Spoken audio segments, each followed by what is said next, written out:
Bem, como nosso combinado, vamos começar então a estudarmos a história da igreja. Peço aí que você dê um joinha, se inscreva no canal. Esse conteúdo é de suma importância a você que deseja ser um teólogo, a você que deseja ser um diácono, um presbítero, um pastor, um reverendo. Esse conteúdo é um conteúdo acadêmico, ao qual possuo em minhas mãos e irei compartilhar com vocês, amigos, amantes da palavra de Deus e da história do povo de Deus. Bom, eu estou fazendo leitura deste livro e eu vou pular o prefácio, irei diretamente ao conteúdo para não perdermos tempo. Número 1. O cenário no início da história. 3 círculos concêntricos de influência abrangiam o mundo, qual o cristianismo surgiu de fora para dentro. Estas influências eram a romana, a grega e a judaica. Já o padrão de crescimento da igreja primitiva era o inverso: o mundo judeu, o mundo grego e o mundo romano. Ao contrário da imagem matemática, entretanto, esses mundos não eram nitidamente diferenciados entre si, sendo suas fronteiras bem sutis. Todavia, a classificação das influências é proveitosa à compreensão do cenário no qual a igreja primitiva surgiu. Além disso, tais influências continuaram sendo formativas durante grande parte da história cristã subsequente. Vindo à plenitude dos tempos, Deus enviou seu Filho, nascido de mulher, nascido sob a lei. Gálatas capítulo 4, versículo 4. 1. O mundo romano. Lucas situa a história de Jesus e da igreja primitiva nitidamente dentro da história romana. Ele indica que o nascimento de Cristo deu-se no governo do imperador Augusto.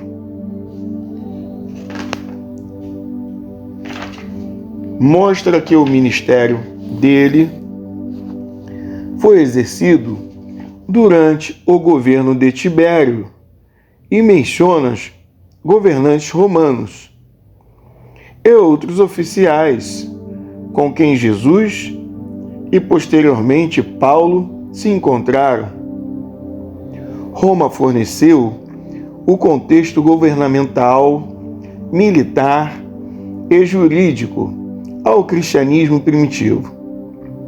Por ocasião do nascimento de Jesus, Roma havia recentemente concluído sua transição de república para principado imperial no governo de Augusto. Pouco tempo antes,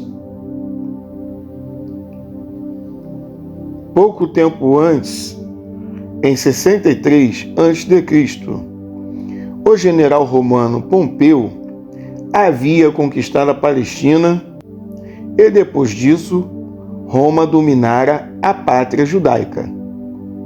Ela alternou diversos esquemas administrativos, por meio dos quais exercia sua vontade, legados com base na Síria, reis subordinados como Herodes o Grande, em cujo governo Jesus nasceu, e governadores como Pôncio Pilatos, em cujo governo Jesus foi crucificado. A organização do império parece ter fornecido um padrão para o futuro desenvolvimento da hierarquia eclesiástica e os procedimentos no Senado em Roma, bem como nos conselhos municipais, influenciaram a conduta dos sínodos da Igreja. O exército, formado por legiões, cidadãos romanos e tropas auxiliares nativos, marcava a presença constante nas fronteiras e nas províncias onde tumultos eram frequentes. As tarefas dos soldados em épocas de paz incluíam a construção de estradas e a garantia da segurança nas viagens. Os viajantes cristãos, para fins ora comerciais, ora religiosos, utilizavam essas estradas e levavam a mensagem cristã consigo. A legislação é um dos legados duradouros de Roma ao mundo ocidental. Quando os cristãos eram acusados, quem dava a palavra final eram os magistrados e as leis romanas. O culto imperial, honras divinas dada ao imperador e à sua família, muitas vezes aliado aos cultos cívicos locais. Atuava como um abrangente fator de unificação religioso que fomentava a unidade e a fidelidade política.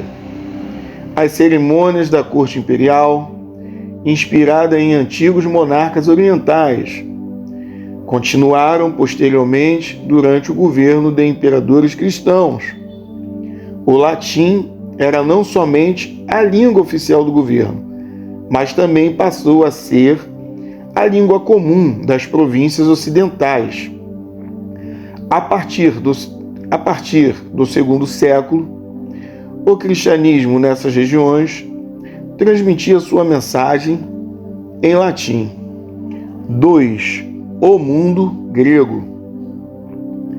As influências gregas predominavam na língua, na educação, na literatura e na filosofia durante o início do cristianismo. Para os primeiros discípulos, a língua e a cultura gregas eram mais importantes que o latim, e isso perdurou na região mediterrânea oriental ao longo do Império Bizantino. Muito embora o latim tenha permanecido como língua oficial do governo por séculos.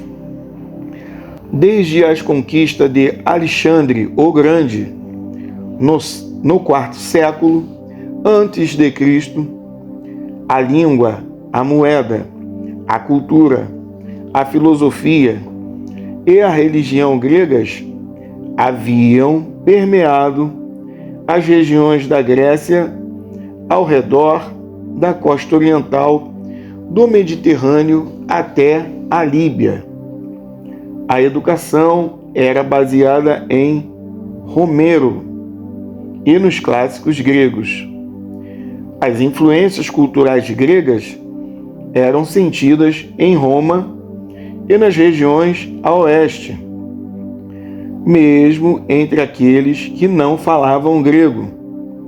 O grego, aparentemente, foi a língua da igreja em Roma até meados do terceiro século.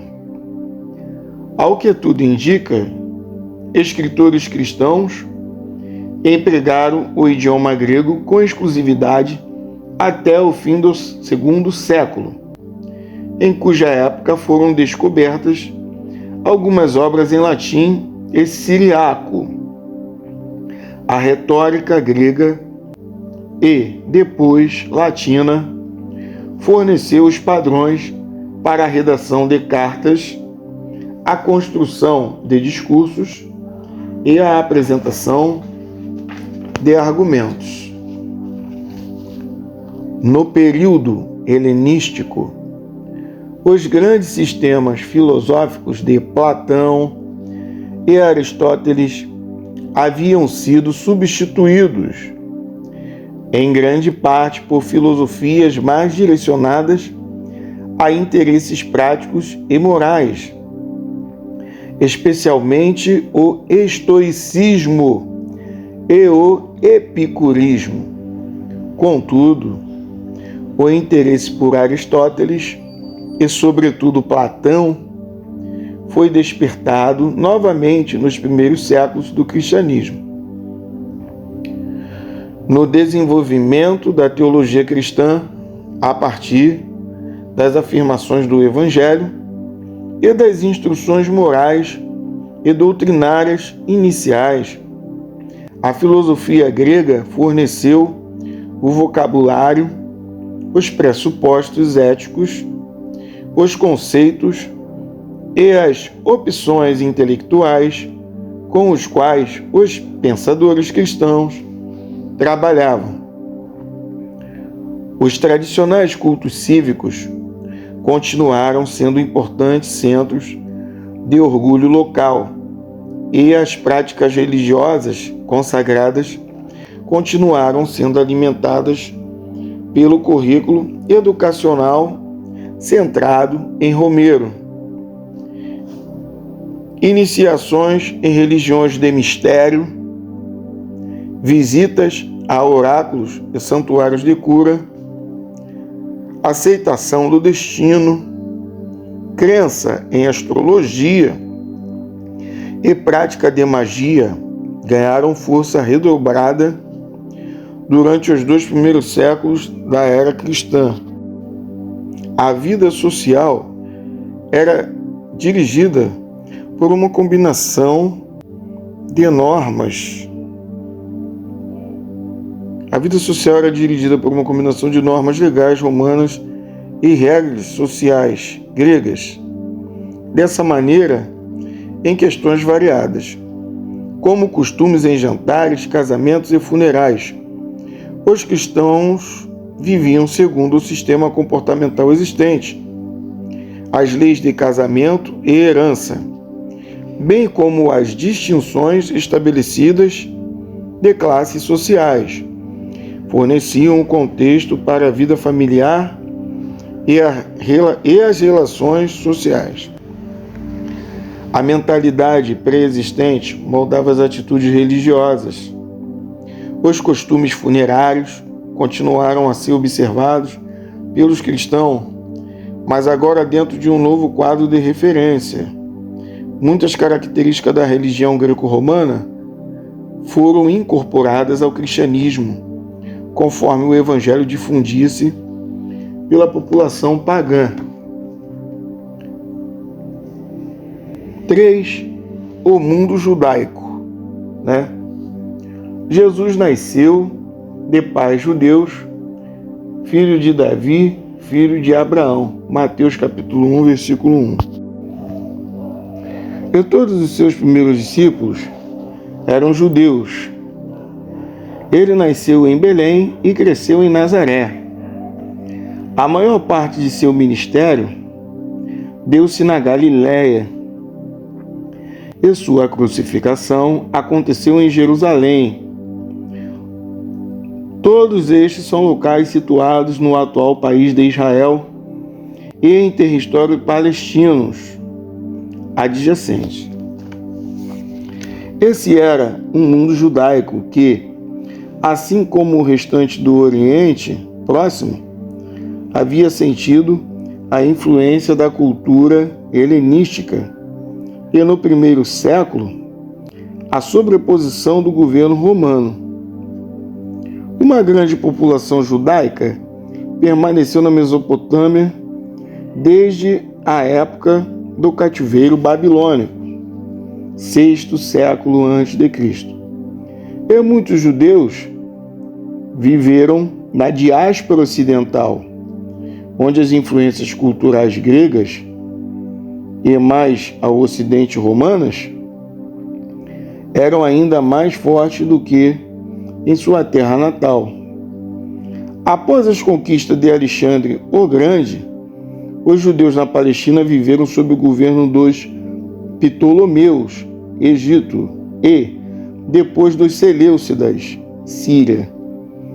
Uma revolta religiosa e nacionalista, inicialmente liderada por Judas Macabeu, deu início a um século de independência sob a dinastia Hasmoneana, 164 a 163 a.C., o que continuou a estimular as aspirações religiosas e políticas dos judeus após o domínio romano de sua pátria.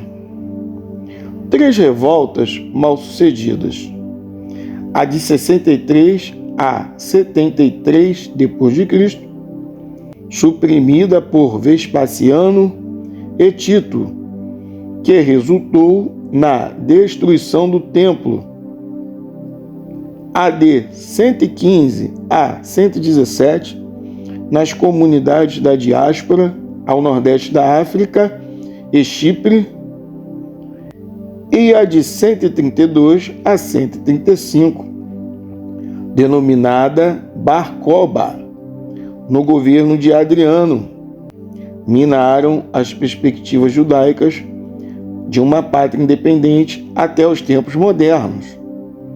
Ao final dessas revoltas, o movimento primitivo cristão já avançava. Durante o ministério de Jesus na Galiléia, sua principal oposição religiosa veio dos fariseus por causa da interpretação da lei de Moisés em relação às questões da vida cotidiana. Em Jerusalém, a oposição veio dos saduceus, principais sacerdotes aristocratas que controlavam o templo e assuntos a ele relacionados. Os manuscritos do Mar Morto alimentam as especulações de que Jesus com mais publicidade,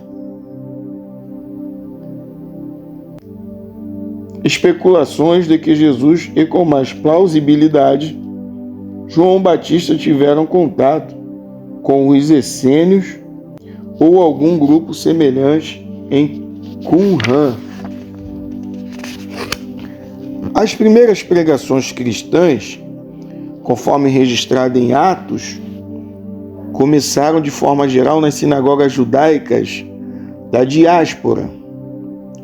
Elas atraíram seguidores composto por um pequeno número de judeus e um número maior de gentios, os quais eram afiliados à comunidade judaica ou atraídos a ela em graus variados. O judaísmo, portanto, era o contexto religioso imediato do cristianismo. As escrituras judaicas eram a Bíblia da Igreja primitiva, especialmente sua tradução grega, a Septuaginta, cujo processo tradutório teve início no 3º século a.C.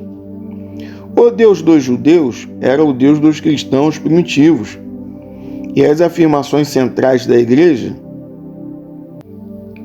O Deus dos judeus era o Deus dos cristãos primitivos, e as afirmações centrais da Igreja, Jesus como Messias, sua ressurreição dentre os mortos, a nova era do perdão dos pecados e o dom do Espírito Santo extraíam seu significado das esperanças judaicas, as quais eram baseadas na interpretação dos profetas bíblicos e estimuladas pela literatura apocalíptica posterior.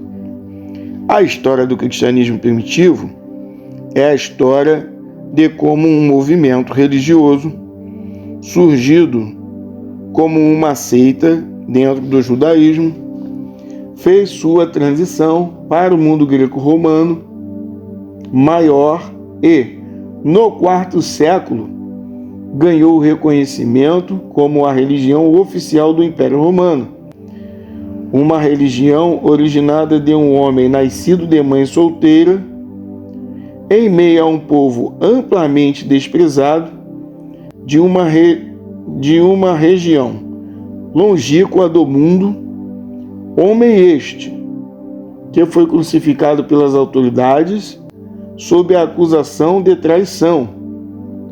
Tornou-se a religião oficial do mundo romano. A influência formativa na civilização ocidental e uma influência significativa em outras partes do mundo. Haveria algo mais improvável do que isto? Essa é a história a ser contada nas próximas páginas. Vejo vocês no próximo capítulo.